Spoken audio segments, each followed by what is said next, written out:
글을 쓰는 생활을 해왔는데 본업은 소설이에요.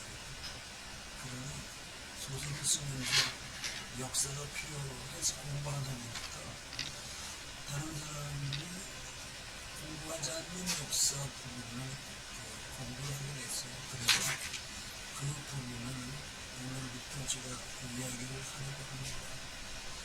우리나라는 어떻게 생겼느냐, 이게 대단히 궁금하죠. 그러니까 역사에서 어떻게 생겼느냐 하는 부분은 우리가 역사의 머리라고 볼 수 있는데, 우리 역사에는 그 머리 부분이 없어요. 다 지워버렸기 때문에. 근데 이 머리 부분을 살려주는 기록이 진주소시 족보 서문에 기록되어 있어요. 그 족보 서문이 여기 보면은 맨 먼저 부소모서가 나오고, 그 다음에 소시 상상계가 나오고, 그 다음에 동문교 부소, 이렇게 기록이 나오거든요. 부소모서는 이것이 소시의 족보의 서문이다, 그런 뜻입니다. 그리고 소시 상상계는 소시의 최고 조상을 찾아서 기록한 기록이에요.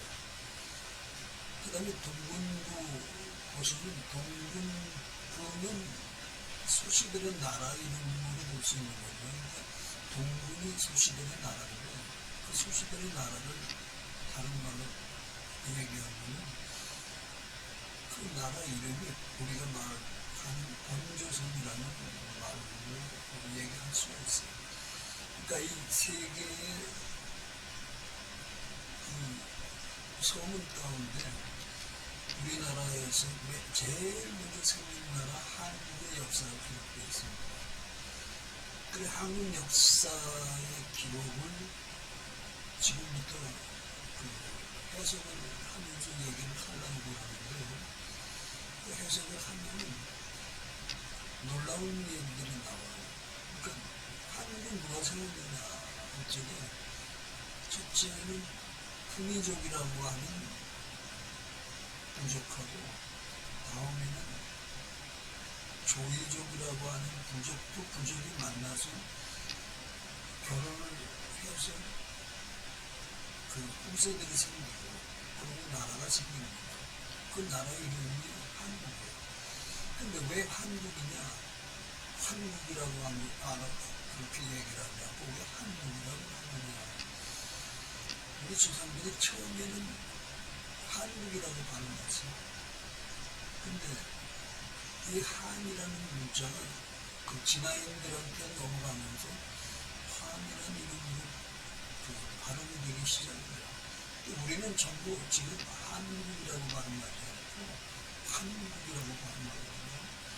근데 이 발음은 바로 중국 사람들의 발음을 우리가 그대로 따라 하는 것이에요. 그래서 나는 여기서 한국이라고 발음하지 않고 한국이라고 발음합니다. 한국의 역사는 어떻게 시작되느냐? 아까 얘기했듯이 후이족과 조이족이 시작돼요. 그 기록이 진주소시의 족보 서문이 있는 거죠. 여기 사진이 한 장, 지도가 한 장 올라왔는데, 이 지도에는 우리가 보면은 고대 문화들이 쭉 기록되어 있어요. 여기가 이제 그 내몽골 근처에 그 영토 그 땅이거든요. 근데 여기에 보면은 적봉훈산이라는 데가 나와요. 여기는 내몽골에 속한 지역인데, 그 후이족과 조이족이 적봉훈산이라는 데서 나라를 세웁니다. 그 나라 이름이 한국이에요. 근데 그 적봉훈산에서 나라를 세우는데, 부소모서에 따르면 김연년에 나라를 세웠다고 했어요. 그리고 적봉은 풍주라고 했고, 훈산은 배국이라고 했어요. 여기 보면 한국의 건국지 풍주 배국 이렇게 여기 나오죠. 풍주 배국 이것이 한국의 그 건국지 이름이에요. 근데 우리는 그 이름을 지금 적봉홍산이다 이렇게 지금 발음을 하고 있죠. 이 지도는 우리 조상이 맨 먼저 세운 나라 이름이 한국인데 그 한국이 세워진 그 땅 이름이 적봉홍산이다 이렇게 얘기합니다. 왜 여기를 그 한국이 세운 나라가 있었던 땅이라고 얘기를 하느냐 하면 그 이유는 여기에서 많은 옥으로 깎은 그 유물들이 출토됐어요. 옥기 유물들이 출토가 됐는데 어떤 유물들이 출토가 됐느냐 하면 그 풍의적은 뱀과 용을 깎은 토기들이 출토가 되고 종이적은 새와 봄을 깎은 토기들이 출토가 됐어요. 그래서 이 중국의 학자들이 그 옥기를 가지고 뱀과 용을 깎아서 만든 부족을 풍의족이다 이렇게 이름을 붙였고 거기는 풍의 부락이다 이렇게 이름을 붙였어요. 그 다음에 또 그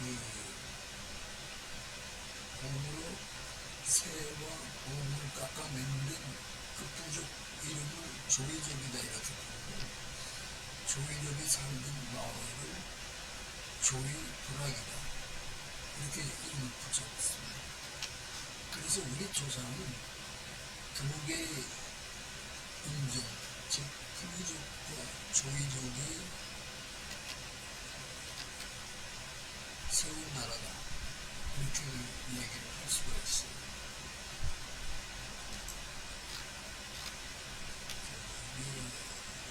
움직여 되는데 이거 움직이지 않네요.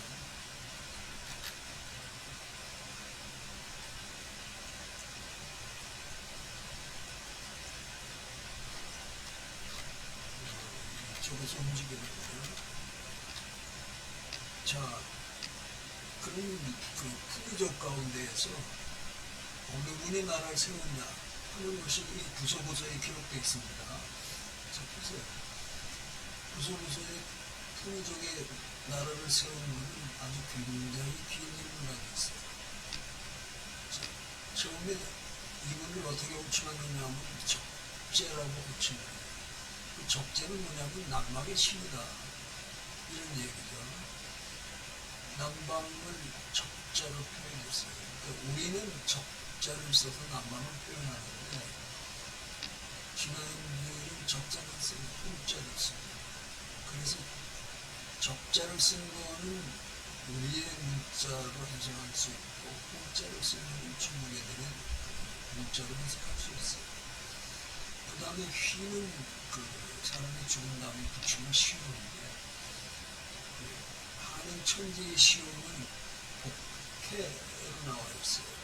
근데 복해만 있는 게 아니죠. 복자는 다시 그 붙자로도 읽을 수 있어요. 그래서 발음이 두 개로 나올 수 있습니다. 하나는 복해로 나오고 하나는 부해로 나오고. 그러면 복해는 무슨 뜻이냐면 해가 졌다가 다시 뜬다는 뜻이에요. 그 다음에 부해는 무슨 뜻이냐면 해가 뜨기 때문에 둥둥이라 공처럼 생겨진다 그런 뜻이에요. 그 다음에 일본에 축융이라고 하는데 이 축융이라고 하는 이 문자가 대단히 중요한 문자예요. 이 문자에 한국을 누가 세우고 어떻게 운영을 했는가 하는 것이 함축되어 있어요. 이 문자 가운데. 그 축자를 보면은 여기에 보일 시자가 있죠. 여기 보일 시자가 있고 여기 마트문자가 있는데 보일 시자는 이게 상순이라는 뜻이에요. 이 상순은 뭐냐면은 해, 달, 북두, 칠성을 얘기합니다. 이 마태문자는 풍의종의 마태. 풍의종의 마태이 뭐겠어요? 하는 천지가 처음 나온. 그러니까는 하는 천재가 상신에게 제사를 지내는 것을 의미하는 문자가 이런 문자예요. 그 다음에 그럼 어떠한 제사를 지내느냐, 이런 의문이 있을 수 있죠. 근데 이 용자를 보면은 그 붓으로 나와 있는 그 좌변에 있는 격자는 이게 화로라는 뜻이에요. 화로가 무슨 화로냐면 불씨를 담은 화로예요. 그러니까 맏형이 불씨를 담아서 불씨가 꺼지지 않게 보관하는 그런 일을 해요. 그리고 그 옆에 부수 외의 문자라고 해서 여기 출자가 나오거든요. 근데 이 출자는 벌레 출자라고 우리가 얘기하거든요. 실은 이게 벌레 출자가 아니고 품위족의 지손이라는 뜻이에요. 그러니까 둘째, 셋째, 넷째가 태어난다는 뜻이죠. 그러니까 불씨를 관리하고 보관하는 사람들은 그 품위족의 지손들이 보관해요. 근데 불씨를 보관하려면 이 사람들이 불씨를 보관하기 위해서 여러 가지 일을 하고 경제적인 일을 담당하는 거죠. 그래서 앞에 나오는 축자는 마침이 충무름이 있고 뒤에 나오는 용자는 불씨를 그 지손들이 보관한 그 일을 맡아서 하는 사람, 총책임자가 충이에요. 그러니까 충을 충의족에서 가장 권력이 힘센 사람이 될 수밖에 없는 거예요. 한인이라고 하는 분이 중국 이분이 제사를 지내면서 한국이라는 나라가 생겨요.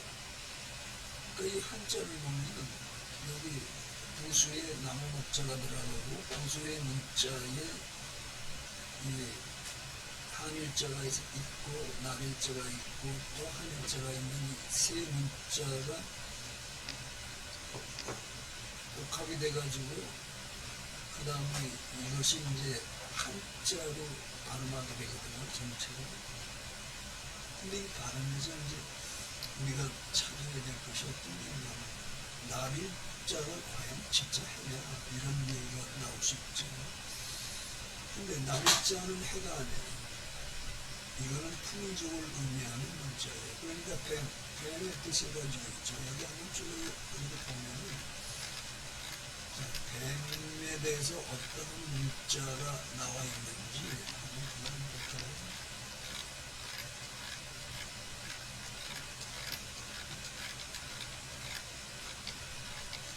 자, 뱀이라는 것이 조금만 더 가고 나올게요. 여기 한번 볼까요? 이게 근본 품위족의 문자 뱀사 여기 문자는 4개의 뱀사자가 나와요. 근데 오른쪽에 있는 건 엄마이고 어머니, 옆에 있는 건 아버지고 세 번째는 아들이고 네 번째는 딸이에요. 그러니까 뱀세자에 4종류의 그 사자가 있어요. 근데 어머니는 보면은 머리카락이 2개 나와 있죠. 그러니까 이게 여자라는 뜻이에요. 그 배가 불룩하게 나와 있어요. 이건 임신을 빼는 거죠. 그 다음에 그 아버지는 어떻게 되어 있냐면 머리카락이 없어요. 그러니까 한인 천재는 아마 머리카락이 없었던 것 같아요. 그런데 몸이 이렇게 쭉 뻗어져 있죠. 그러니까 한인 천재는 이게 몸이 좀 꿋꿋한 편이죠. 두 분이 결혼을 해요. 그래가지고 풍주 대국이라는 데서 나라를 세워요. 그 나라 이름이 한국이에요. 자, 나라를 세우고 맨 먼저 자식을 낳는데 그 자식이 아들이에요. 아들은 어떻게 생겼냐면 꼬리가 싹 꼬리가 됐어요. 이게 신라의 왕관에 보면은 신라 금관의 고국이 많이 다녔죠. 고국, 목을 깎아서 고국을 만드는 그 고국을 의미하는 문자로 볼 수 있어요. 아들을. 그 다음에 이제 네 번째 사자가 나오는데 이게 딸을 의미하는 사자예요. 근데 딸이라고 안 그러고 이걸 아들이라고 그러거든요. 아들 자자라고 그러거든요. 근데 아들 자자로 불리려면은 딸이 시집을 가야 돼요. 사내를 내려서 결혼을 해야 돼요. 그리고 이 집안에서 사위를 받아들이는 거고. 그래서 처음에는 이 자자가 사위 자자를 냈어요. 그러니까 딸이 사위를 맞아들이면서 이게 사위 자자로 불렸는데 이 사위 자자에는 아주 중요한 의미가 있어요. 여기 보면은 이게 열십자거든요. 열십자는 열린다는 뜻이에요. 여자의 몸이 열린다는 뜻이 있어요. 그래서 이 열십자가 활동을 시작을 해요.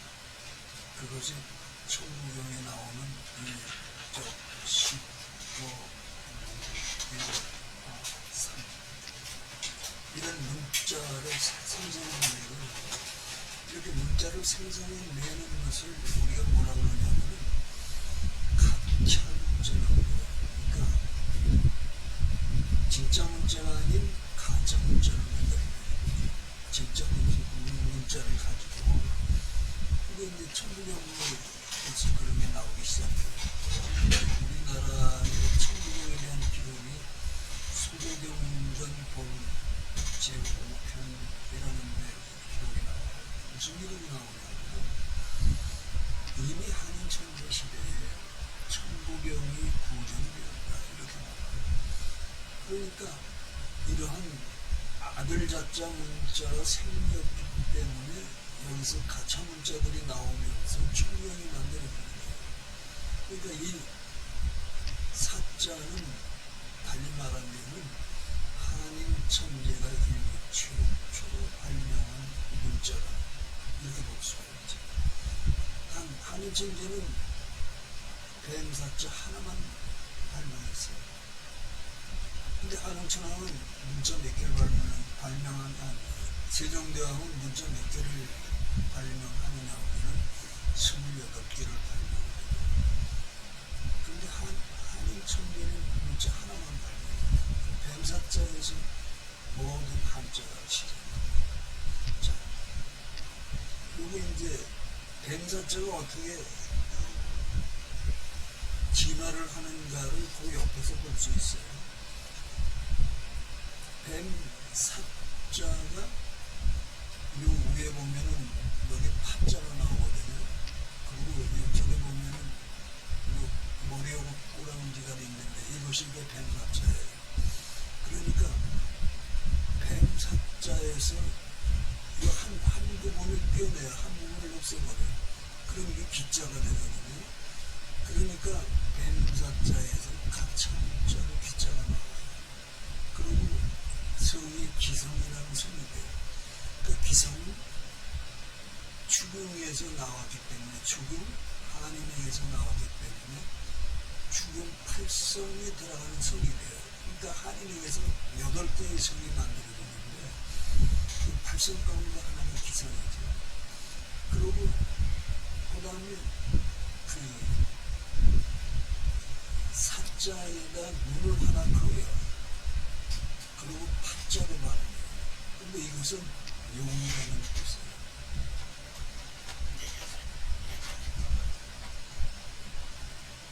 자, 용이라는 뜻이 나오는데 이 가차 문자가 벌써 뱀사자에서 2개가 나오죠.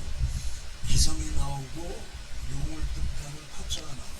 근데 이 파는 뭐냐면 한인 천재의 이름이에요. 그러니까 한인 천재의 이름 가운데에서 이제 용자가 나오는 거예요. 그것이 홍산에서 옥기로 변화되는 것이 홍산 출동의 유물들이에요. 여기 왼쪽에 보면은 저룡이라고 불리는 옥기가 있어요. 이것은 풍이족에서 나온 복귀예요. 그 다음에 그 밑에 있는 것은 그 새 조이족에서 나온 그 복귀예요. 그러니까 풍이족과 조이족이 이미 적동과 홍산에서 살아가는 것이 이 초동인물에서 나오죠. 근데 새는 또 어떻게 진화하느냐고는 그 밑에 보면 올빼미로 진화합니다. 그러니까 올빼미는 당분항검의 아이콘이 돼요, 나중에.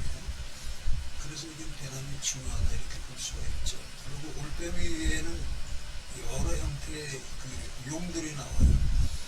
그것은 전부 관을 쓰고 있어요. 이건 이 관을 쓴 용들이 다 한국의 한국의 그 임금님들이라는 뜻이에요. 그 위에 보면은 자 용에게서 아들 자자가 태어나거든요. 그러니까 한인 천재에게서 아들 자자가 나오는 거예요. 아들 자자는 딸이에요. 그리고 여기에서 그 아까 말한 천부경이 나오기 시작한다. 이렇게 볼 수가 있죠. 자, 그러면 우리가 한국의 역사가 없다고 얘기할 수가 없죠. 문자를 해석하면 한국 역사가 나와요. 그러니까 여기 보면 해, 딸 이런 게 있는데 이 둥근 거는 해예요. 우리가 그 부해라고 했을 적에 이게 부해의 근거입니다. 그 다음에 그 아들 자체가 이게 딸이에요. 그 햇딸. 그리고 햇딸에게서 쭉 뱀들이 이렇게 태어나서 이게 풍이족이에요. 이게 풍이족은 또 이렇게 다 세분해 보면은 여기서 뭐가 나오냐면은 처음엔 용이 나오죠. 그 다음에 기라는 것은 이거는 흙에서 태어났다는 그런 뜻을 가지고 있어요. 기성. 그러니까 기성을 상당히 중요시한다고 볼 수가 있죠. 그 옆에는 새 축자인데 이것이 이제 조이족을 의미하는 문자죠. 그 새 축자는 이 날개 이런 걸 다 뜯어내면 무슨 자가 되는 새 축자예요. 우리가 여기에서 역사를 보면은 제주도에 삼성혈이라는 게 있죠. 근데 삼성혈을 보면은 양을라, 고을라, 부을라 이런 그 세 개의 시족이 나오거든요. 근데 을라라는 것이 이게 문자가 그 갈지자에서 맨 머리에 그 상투가 없어지는 것이 아닌가 일교심을 받게 하는 그런 문자예요. 그러니까 내가 볼 적에는 그것은 양을라가 아니라 양진화 그리고 또 부을라가 아니고 부진하고 고을라가 아니고 고진하다 이렇게 볼 수가 있다고 보죠. 왜 그러냐면 양 가운데다가 을자를 집어넣은 생명에게 그러니까 양세의 나라 이렇게 되는 것은 진화다. 그러나 이것을 진화로 보면은 양치기들의 나라 그러니까 강씨의 나라가 되는 거예요. 그리고 또 부을라는 보면은 부진화로 우리가 읽으면은 이것은 강씨 집안의 그 부하 그 관직을 가진 사람들의 집안이다 부신 그렇게 해석할 수 있어요. 그 다음에 고씨는 보면은 이건 이제 고구려의 조상이 되는 거죠. 그래서 그 제주도의 그 을라는 진화로 고쳐야 되지 않을까 하는 생각이에요. 그러니까 우리가 문자를 해석해보면은 그 우리가 쓰고 있는 문자의 불합리한 점이 비교 해석적으로 여기서 나타납니다.